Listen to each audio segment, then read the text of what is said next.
bienvenue sur la chaîne du bar de l'ours. L'ours c'est moi et le bar il est derrière.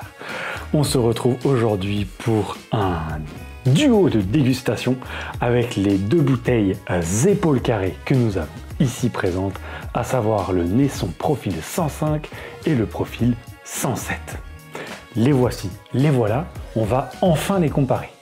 Alors, avant de les comparer, il existe effectivement aussi le 105 bio que je n'ai pas. Je n'ai pas réussi à mettre la main dessus pour diverses raisons.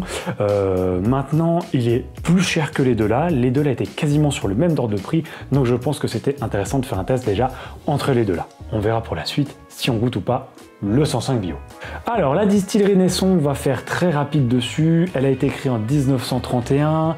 La marque des bouteilles, on la reconnaît tout de suite, notamment avec leurs bouteilles carrées. Là, on est sur le Naisson blanc 55 degrés. Derrière moi, vous avez l'Esprit, le XO. Ici, nous avons les deux autres. On a toujours, normalement, vraiment cette forme très spécifique qui nous permet de reconnaître les produits Naisson, les épaules carrées, les bouteilles carrées, comme on appelle ça.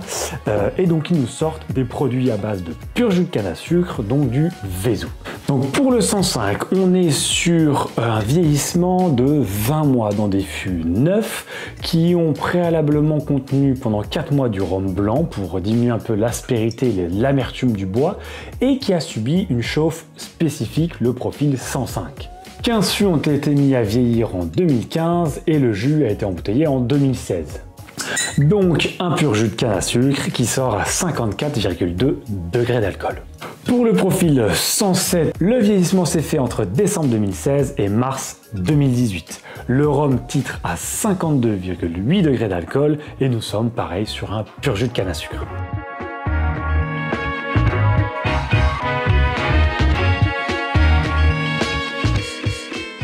Donc la robe du 105, on est sur un or assez clair, avec des reflets quand même très jaunes, un petit peu comme un vin très liquoreux, un vin blanc. La robe du 107, elle, est beaucoup plus foncée, elle fait beaucoup plus acajou, beaucoup moins or, mais elle reste sur la même trame, j'ai envie de dire. On n'a pas de trop grosses larmes qui descendent, on n'est pas sur quelque chose qui a l'air trop sucré, voire pas du tout, et on est sur quelque chose qui est pas trop gras encore.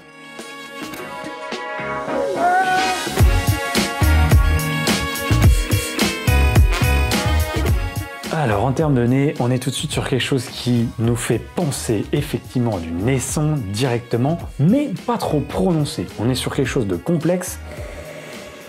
On est sur de la canne à sucre, on est sur un rhum qui est globalement assez jeune et en même temps, on a quelque part un petit esprit un tout petit peu vieux qui vient nous caresser légèrement notre pif ici présent. Effectivement complexe, boisé, profil Martinique qu'on reconnaît assez facilement, je trouve. Et on a des petites notes torréfiées, légèrement caramélisées sur de l'amande un petit peu. On a des agrumes très légèrement frais.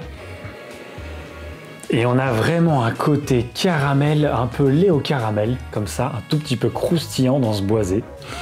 L'alcool est globalement présent quand même. Mais il n'est pas embêtant sur ce nez, qui est un nez assez complexe, sans être trop déroutant. C'est un nez qui est quand même assez enivrant, qui est assez un petit peu chaleureux, qui est assez facile tout en ayant des degrés. On sent qu'on a quand même des degrés à l'intérieur, on sent qu'on a un peu de complexité, on sent qu'on a un peu de corps, qu'on a des choses qui nous parlent. On a ce profil légèrement torréfié. Et il y a vraiment pour moi cet aspect amande, lait, caramel grillé, et un tout petit peu frais avec ce rehaussement de jus de canne et d'agrumes. Alors le 107, il est un tout petit peu âpre au nez, il est un tout petit peu plus corsé, il a plus ce côté bois, un petit peu chêne, légèrement staturé comme ça, un chêne un petit peu vieux, un petit peu moins jeune en termes de bois. Un boisé un petit peu plus marqué.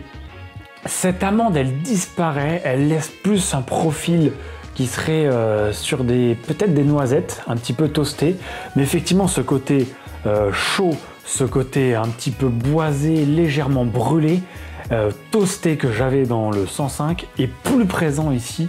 On a plus ce profil un petit peu presque cramé en fait aux narines. L'alcool est un tout petit peu mieux intégré, même si le nez me paraît un tout petit peu plus rêche, un tout petit peu plus obtus à venir rentrer dans nos papilles. Dans notre nez, pardon. On a un profil qui est quand même légèrement similaire parce qu'on a quand même cet aspect qui est assez jeune et qui en même temps nous amène une petite complexité d'un vieux avec ce boisé. Le boisé qui est plus présent quand même dans le 107. Et j'ai peut-être une petite note un tout petit peu fruitée que j'ai beaucoup moins, voire pas du tout dans le 105.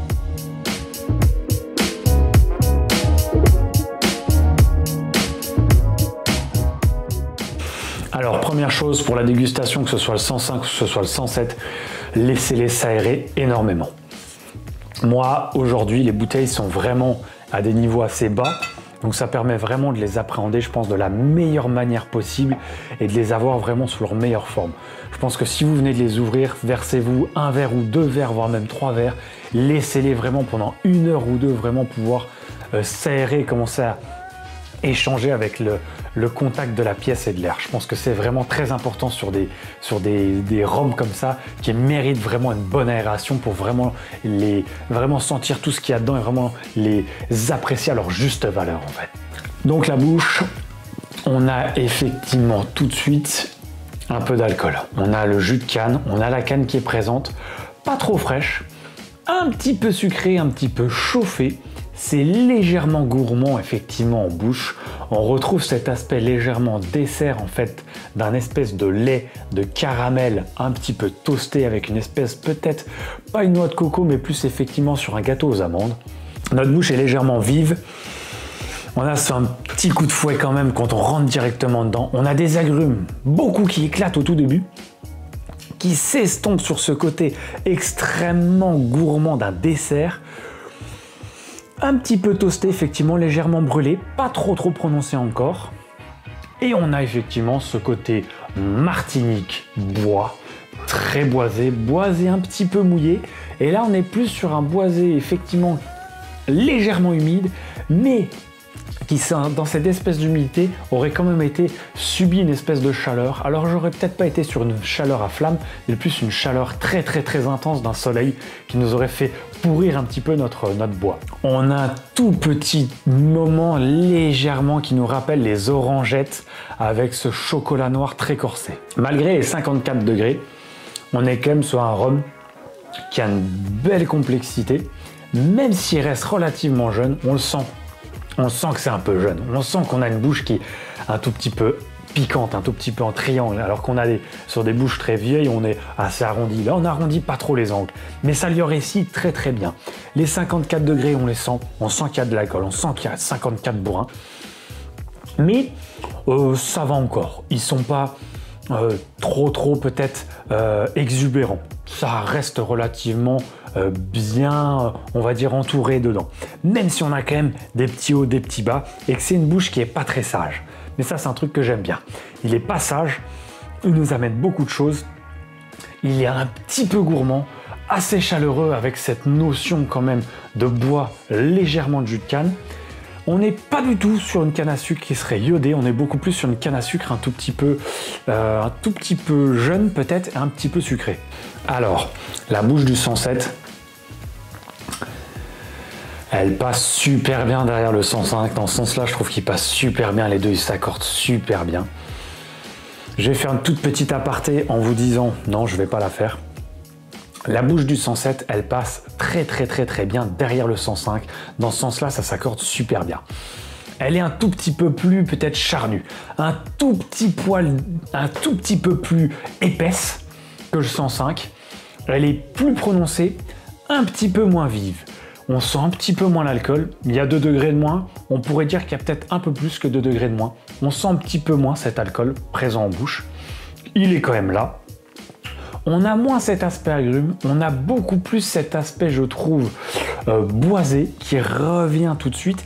Et là, on a vraiment le profil toasté. Quand on dit toasté, on est complètement dedans. Vraiment. On est sur quelque chose de chauffé, légèrement presque un petit peu brûlé. On a quand même une bouche relativement jeune aussi, un petit peu proche du 105, où on sent que peut-être quelques mois en plus auraient pu faire encore plus de bien. Mais en même temps, c'est la volonté hein, de faire des profils comme ça et de changer un petit peu. C'est très réussi. On est sur quelque chose qui est beaucoup plus sur effectivement plus du tout l'amande, plus du tout ce côté sucré du 105. On est sur quelque chose de moins gourmand, mais qui fonctionne pour moi presque encore mieux. Et pourtant le 105, je l'aime beaucoup. Le 107, je pense que je le préfère presque en bouche en tout cas au 105. Le 105 a ce petit goûter gourmand qui nous permet de revenir dedans très facilement. Le 107 est un tout petit peu moins facile à reboire, à revenir vraiment voir ce qu'il y a dedans. Il est pas sage non plus, il part un petit peu dans tous les sens, mais je dirais qu'il est peut-être un petit peu plus sage que le 105 quand même. Un petit peu moins déroutant dans le sens où il va moins partir sur des aspects trop complexes, passer de A à Z. Le 105, il peut passer vraiment un petit peu comme ça en dents de scie. Le 107, un petit peu moins. Il est un petit peu plus harmonieux en fait. Même si je pense qu'il est un petit peu moins facile à appréhender que le 105. On a cet aspect fruit qui est aussi présent. On a un tout petit côté réglisse, très léger, petit agrume, beaucoup moins que le 105, mais il y a cet aspect un peu frais, vivifiant de la canne, légèrement végétal en fait. Et cet aspect réglisse, peut-être sur des plantes ou réglisse, qui est présent sur le milieu fin de bouche, qui nous permet de rehausser un petit côté chocolaté, chocolat assez aigre, assez noir, avec ce petit côté réglisse comme ça.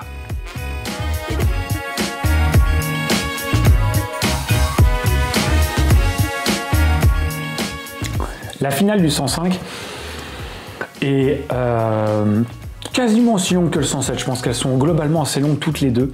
La 105 est vraiment beaucoup plus gourmande. On a un espèce de lait avec du chocolat un petit peu au lait presque. On a ce côté légèrement pâtissier qui reste vraiment sur la fin. Peut-être un tout petit peu sur quelque chose comme du cassis. On a une toute petite erreur quand même qui vient. Ou alors ça serait peut-être nos agrumes qui étaient présents au début. En fait, on aurait peut-être une espèce de fleur d'oranger sur la finale du 105.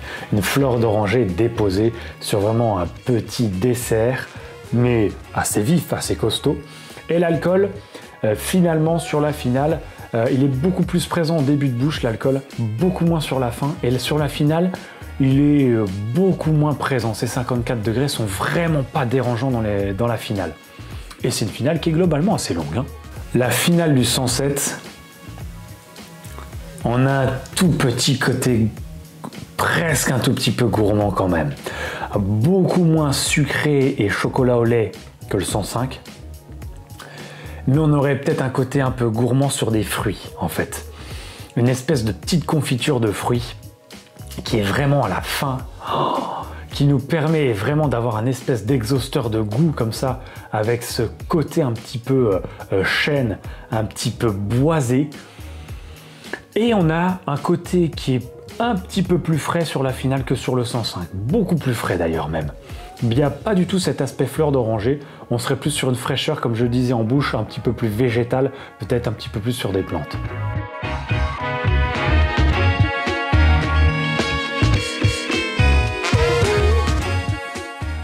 Alors, pour finir, sur les deux là, on va avoir une très bonne note sur les deux, c'est sûr, clair et net. Déjà, je trouve qu'on trouve vraiment la trame des naissons blancs de base. Que ce soit le 50, le 55, le 52,5, je trouve qu'on retrouve vraiment cette canne à sucre naissant dedans, ce profil vraiment typique. Et en même temps, c'est très jeune, c'est très jus de canne à sucre. Et en même temps, on a ça s'allie en fait au profil vieux qu'on peut avoir sur le XO, qu'on peut avoir sur des full proof, qu'on peut avoir sur d'autres millésimés 2015, non pas 2015, le 15 ans, sur le 18 ans peut-être que je n'ai pas goûté. Voilà, on a vraiment ces deux profils qui sont très bien combinés et je trouve que c'est vraiment quelque chose qui est super bien fait. Ça a dû mettre du temps à pouvoir les sortir, à les apprivoiser et je trouve que franchement ce sont des produits qui sont très bien. Très bien cotés, qui ont un degré d'alcool qui est réfléchi, 54, 52, qui fonctionne bien, c'est un mot que j'aime bien utiliser. Pour le coup, les deux là fonctionnent très bien. On a cette rame naissant qui nous permet d'avoir quelque chose de très agréable, un peu jeune, mais c'est aussi l'effet. On a ce côté toasté, on a ce côté un petit peu chaud. Et moi, je fais une petite aparté, je les ai dégustés les deux avec des cigares. Pour les personnes qui aiment les cigares, le premier que je que vraiment je vais vous conseiller tout de suite, c'est le Partagas. Le Partagas numéro 4. Je ne l'ai pas ici, c'est juste la bague. Il est passé avec les deux, avec une facilité mais déconcertante, vraiment exceptionnelle. Avec le Trinidad Reyes aussi, ça fonctionne très bien en termes de cigares.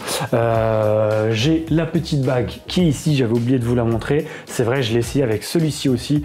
Franchement, ça passe très très bien avec celui-là aussi. Les accords, en tout cas pour moi, m'ont plu et ont bien fonctionné. Bref, on en revient à notre note. Les prix, on les trouve aux alentours de 50 €. Moi, j'ai regardé un peu. Le 105, on est entre 48 et 58. Le 107, entre 50.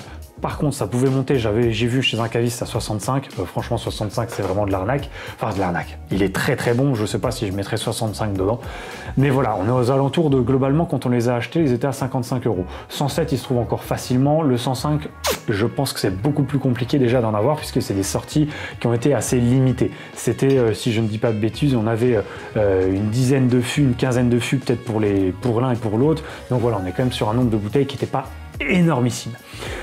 Pour un prix comme ça, pour 55 €, oui, naissons, jeune, mais bien travaillé, avec une belle trame, un peu recherchée, avec des watts et des profils intéressants, je dis oui, mais directement.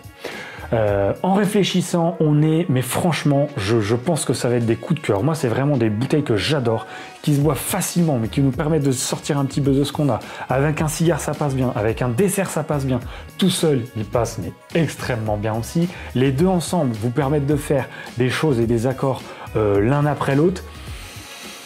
Moi, j'ai ma petite préférence. J'ai ma préférence pour le 107. Au départ, quand j'ai commencé à les boire, j'ai préféré le 105. Au fur et à mesure que j'en ai bu, plus j'en buvais, plus j'ai commencé à préférer le 107. Et donc je pense que j'ai ma préférence aujourd'hui qui va sur le 107. Alors oui, on reste sur des rhums jeunes, des rhums un petit peu qu'on pourrait appeler ambrés, mais on est quand même sur des rhums qui, pour ce type et ce profil-là, fonctionnent super bien. Donc la note 9 sur 10 pour le 107, ça c'est clair, net, précis, il aurait même été à 60-65 € en tarif de PVC, c'est sûr et certain que je partais sur un 9 sur 10. Pour moi c'est mon préféré, il est mais vraiment excellent, il fonctionne super bien. Comment veux-tu ne pas mettre une note comme ça quand je mets des 8 ou des 7 à d'autres bouteilles? Là c'est un 9 sur 10, c'est clair, c'est net. Je peux pas dire un 10 parce qu'aujourd'hui j'ai pas réussi à trouver quelque chose qui vaut un 10 sur 10 pour moi, parce qu'on est quand même sur, voilà, 10 sur 10 c'est la perfection. On n'est pas sur la perfection, mais on s'en rapproche. Pour le 105, je pense qu'on est sur un très bon 8 sur 10. J'aurais peut-être tendance à vouloir lui mettre un 9 aussi. Je pense. En regardant un petit peu, j'ai regardé un petit peu aussi les notes que mettaient mes confrères, mes amis, nos amis cavistes, etc. Les gens, globalement, sont assez partagés entre le 105 et le 107. Et souvent, c'est peut-être un peu plus le 105 qui l'emporte. Donc pour ça, je pense qu'on va lui mettre un 9 sur 10. Ils sont mérités tous les deux. Un 9 sur 10, franchement, quand vous voyez ce qu'on goûte sur la chaîne, je pense que 9 sur 10, c'est mérité pour les deux. Même si ma petite préférence va quand même au 107. Je vous le dis, juste comme ça, entre vous et moi. Je l'ai dit en début de vidéo, il y a aussi le 105 bio qui existe. Par contre, celui-ci est vraiment plus cher. Je n'ai pas pu le goûter, je n'ai pas réussi à l'avoir pour aujourd'hui, pour la dégustation. Et même, je pense que je l'aurais pas mis avec pour vraiment... On est sur un produit qui, pour moi, est sans doute un petit peu différent quand même. Les deux là avaient un intérêt à être goûtés ensemble. Le 105 bio, pas sûr qu'il soit vraiment dans la même catégorie. À goûter, à se faire votre propre avis. Si vous l'avez goûté, vous pouvez le dire. Si vous avez goûté les trois, d'ailleurs, dites-le nous. On termine là-dessus. Merci à toi, Pop du Rhum, d'avoir visionné la vidéo. N'hésite pas, comme d'habitude, à commenter, partager, liker, venir sur la page Facebook, le compte Instagram. Moi, je vous dis à très vite pour d'autres vidéos. Et puis surtout, n'oubliez pas, comme d'habitude, pas plus haut que le rhum.